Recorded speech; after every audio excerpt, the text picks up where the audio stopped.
It's magic time and it's story time with Fairy Emma in the North Pole. I'm in magical, Mrs. Claus's kitchen, and there's lots of sunlight coming through the North Pole skylights today because it's afternoon. Just finished training the reindeers, and I thought today I would read you Rainbow Magic. This has been written by an awesome author that has been around for many, many years. She also did the Martha B. Rabbit stories, and she passed away and went to fairy heaven just last week.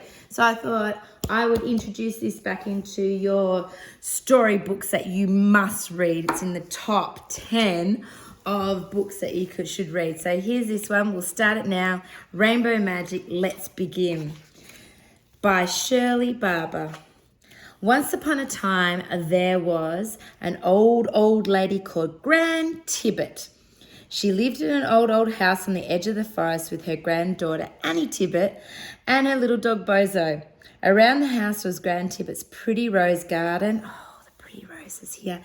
And around the garden was a big, dark, fern-frond forest. So there's Grand Tibbet's magic house, beautiful rose garden, little dog Bozo, and Annie.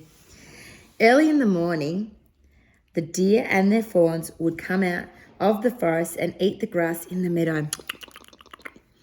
Sometimes Annie could get quite close to the fawns, but little dog Bozo would run out and bark at the deer. Oh, one day they won't run away, Annie scolded. Then you'll be sorry, but little dog Bozo just laughed. Do you have a doggy at home that runs after the possums? I have one. She has a bark show every night from 11 to 1 o'clock on her purr clock. Oh my goodness. It's very, very tiring. When the weather turned cold, Grand Tibbet's knee joints started to stiffen. There's Grand Tibbet in her gorgeous little house with Annie. And her elbows creaked and everything that could ache began to ache. Oh dear, the Gran would sigh and sadly say, I'm getting old and I'm good and ready for my reward. And for my heavenly reward, but who would take care of you when I've gone to glory? Oh, there's Annie, little dog Bozo. They're playing. They don't seem to be too worried about Gran. You know, when you look at your grandparents and you just think they're just going to be here for fairy ever because they just got like magic super snow dust on them. Annie and little dog Bozo were not really worried because they thought Gran would go on being Gran forever. They built houses out of dried fern fronds. They made leaf boats and sailed them on the still water. A big fish lived in the pool, and if they kept very still, he rose to look at them. But Bozo always barked. He's barking away. He's so cheeky. Look at the little fern frond magical hut that they've made. And just down here, there's little boats, and all the magical frogs are sailing on the little boats down here. It's very cute. On showery days, Annie sometimes saw a rainbow so close that she could see it, and she'd call out to Gran, shall I run and see if I can find the fairy's crock of gold at the end of the rainbow? But Gran said, you keep away from those rainbows, Annie. They are very funny things. You can get caught under the rainbows and never come home again. And one day when Annie and little dog Bozo were playing in the fern forest, it began to rain. They crept into the hollow tree and soon the sun shone. And suddenly a big, beautiful rainbow came curving out of the sky and touched the mossy ground in front of them. They saw a beautiful, magical rainbow appear. And at the bottom of the rainbow was a crock of, what's in there? Is it a teapot? No. Is it a toaster? No. It is the crock of gold. It's pretty cool. Bring. Oh my goodness, what's happening here? I wonder what's happening to Annie. She looks a little bit different. She got new shoes on. No, that's not it. She got a new crown on. No, that's not it. What did you say? Yes, she's got wings. And look, who's got little wings down here? Little dog Bozo. Hello, puppy dog. Oh, it's Gypsy. She's coming to say hello. Hello, reindeer. Hello.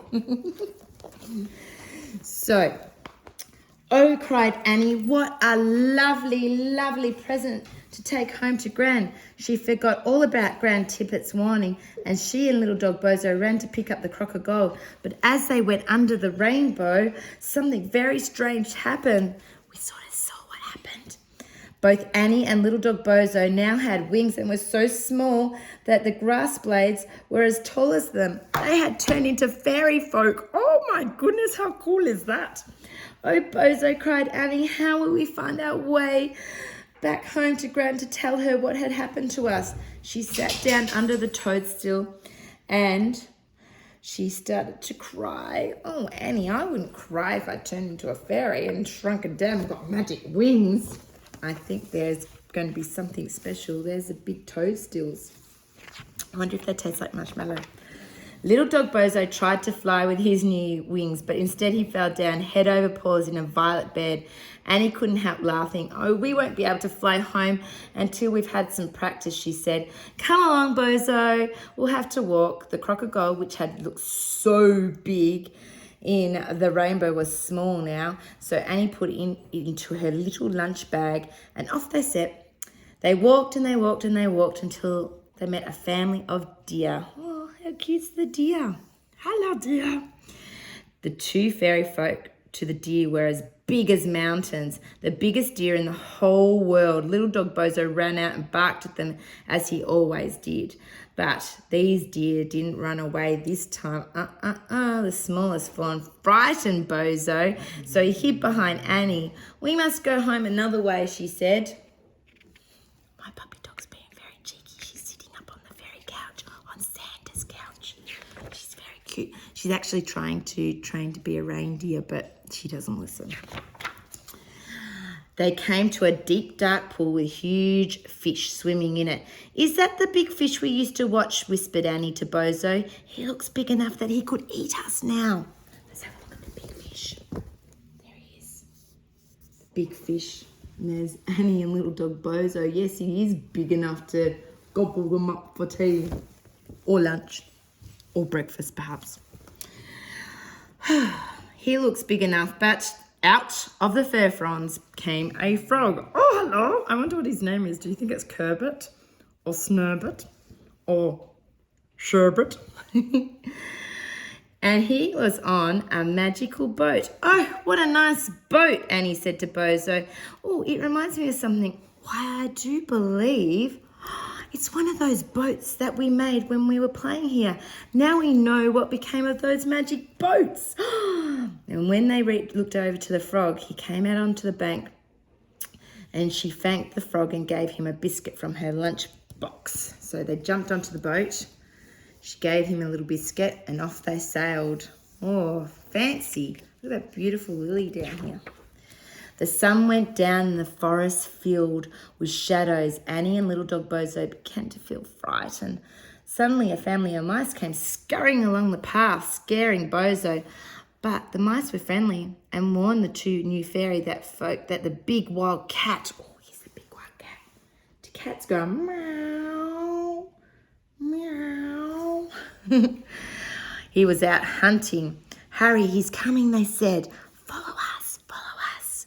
There's the little mice. And they're telling them to follow them all the way into their little mouse house. Oh, look at that. How cute. There's little glowworms lighting up the place. So Annie and little dog Bozo went home with the mice for supper. They had grasshopper pie and toasted midgets. And Annie broke up some biscuits to give to the baby mice. Then they all went to sleep together, tucked up in small and warm in a soft bed of thistledown. And when the moon rose, the mice ran out to dance in the moonlight. There they are, dancing in the moonlight. I wonder what song. And there's Annie and little dog Bozo and the baby mice all asleep in the thistledown. Very cute. Next morning, the two fairy folks set off on their long walk home. But before long, they realised they were quite lost. The sun grew hotter. Oh my goodness, it's getting hotter. Let's have a look. Look at all those beautiful flowers in there.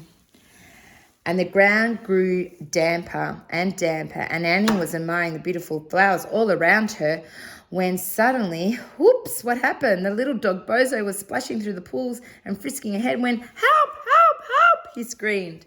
He was caught fast in a sticky leaf of sundew and simply couldn't pull free. Oh, luckily Mr. Prickles came rumbling along, ha-ha, snubbling, ha-ha, what seems to be the problem here? And he went, ha-ha-ha, I can see. Little dog Bozo is stuck. And then he got his little nose and wiggled him out of the fern sticky frond. There, I've been stuck in those before. They are rather sticky. They're a bit like sticky glue. And then he went snuffling back along the track. There were so many dangers when you're small, sighed Annie. If only we knew how to fly. A bluebird flew down beside them, and Annie asked, please could you show us how to fly? I need to fly home. The bird said he didn't know how to teach fairy folk how to fly, but he said he could come and stay the night and stay with his family. So Annie and little dog Bozo went home to the bluebird's nest and had tea. Oh, I hope it's a bit more delicious than what they ate at the mouse's house. They had moth cakes, not grasshoppers, I guess that's better, and ant cookies, and drank tea out of flower cups. Well, that's a little bit more upper fairy style. Annie broke up the last of her biscuits. Thank goodness she brought her biscuits along. And they all sat on a wild rose branch and sang songs till it was time for bed. There they are. Up in the branch, there's the bluebirds, there's her crock of gold, and there's little dog Bozo and Annie singing with the birdies. No flying lessons though, I can see. The next day, the bluebird said he had found a wise old Mr. Longlegs who knew almost everything about anything. And he led Annie and Bozo to Mr. Longlegs, who looked at them and thoughtfully, when he heard about their story, he thought, I think you better meet the fairy king and the queen and all the other fairy folk, he said. Little folk just like yourselves. So they went all the way towards the waterfall and down the magic path. There's Mr. Longlegs. And there's a bluebird saying goodbye. And there's the waterfall. And Annie and Bozo felt so happy to know that there were no other little people like them, just like themselves. And they thanked the bluebird and the wise old Mr. Longlegs and ran towards the waterfall with sparkles in their eyes. And all of a sudden, out jumped, that big tabby cat. And look who he's got. He's got little dog Bozo. Oh no. I wonder what's going to happen on the next page. Stop that at once, a voice commanded. Put down that fairy person. It wasn't Rudolph, no. Wasn't Santa. Yes, you're right. It was the fairy king. The fairy king said, put it down or I will turn you into a possum. Oh, no, he did. The cat sulkily put down the little dog Bozo and slunk away. Then the fairy king led them to the fairy court where they met the fairy queen. Her name's Queen Titania, by the way, and the fairy king's called King Oberon, just so you know. Anyway, in the ferny glade, where they all gathered around and look, the king explained that because Annie and Bozo had not listened to Grand Tibbet's warning, they would now be fairy folk forever. Oh my goodness. Oh my goodness. Then all the fairies, owls, pixies, and funny things came forward to greet them. Oh, wow. I don't know. I think I'd like to be a fairy person for the rest of my life. There's the king and the queen, all the fairy folk and around the magic glen. It's very pretty. Annie and Bozo had flying lessons with a new friend, Funny Thing Beetle. Mrs. Rabbit taught them what was good to eat and what was not good to eat, and lots of other useful things like where to find honey and how to make flower seed cookies. There they are, all their friends flying through. Look at her beautiful pink dress. And there's Funny Thing Beetle down here.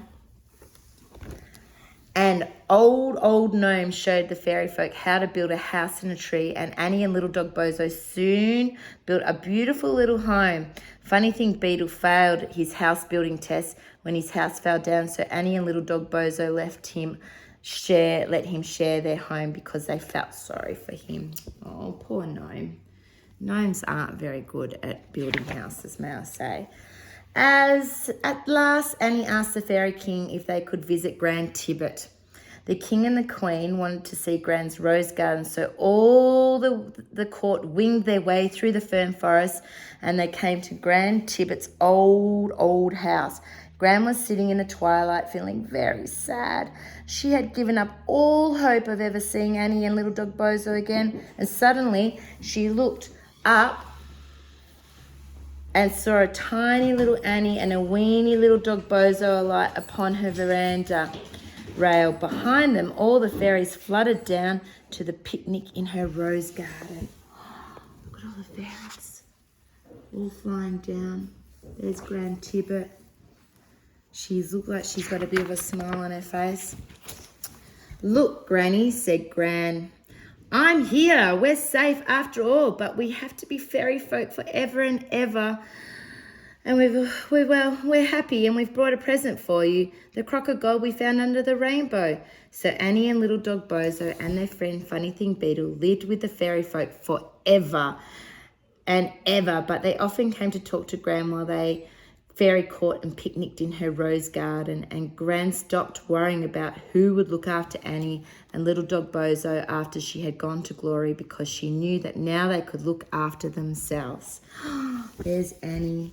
I feel like her wings are growing, and she's got a new fairy dress, and she's got a little bit older as we've gone through the story, as the story's gone on. And there she is, talking to Gran with little dog Bozo, catching up with her. And that is the end. And you're probably wondering about the crock of gold. Of course, it was only a fairy-sized crock of gold, so Gran set it on her mantelpiece in a tiny glass case, just to prove that fairy folk really did live in the fern forest, and that there really was a crock of gold to be found under the rainbow. There it is. The end. What a beautiful book. So put that on your top 10 list of your magical parents, or when you're having a birthday, or when it's Christmas time, or Easter, from the Easter Bunny, because that's my favourite story. And you can spend some time. You might want to go to the library, because I'm sure they got this in the library as well to borrow. And that's the end of my story. I hope you enjoyed it. See you later when your wings are straighter. Ba ba ba ba ba ba ba da da da da da la la la.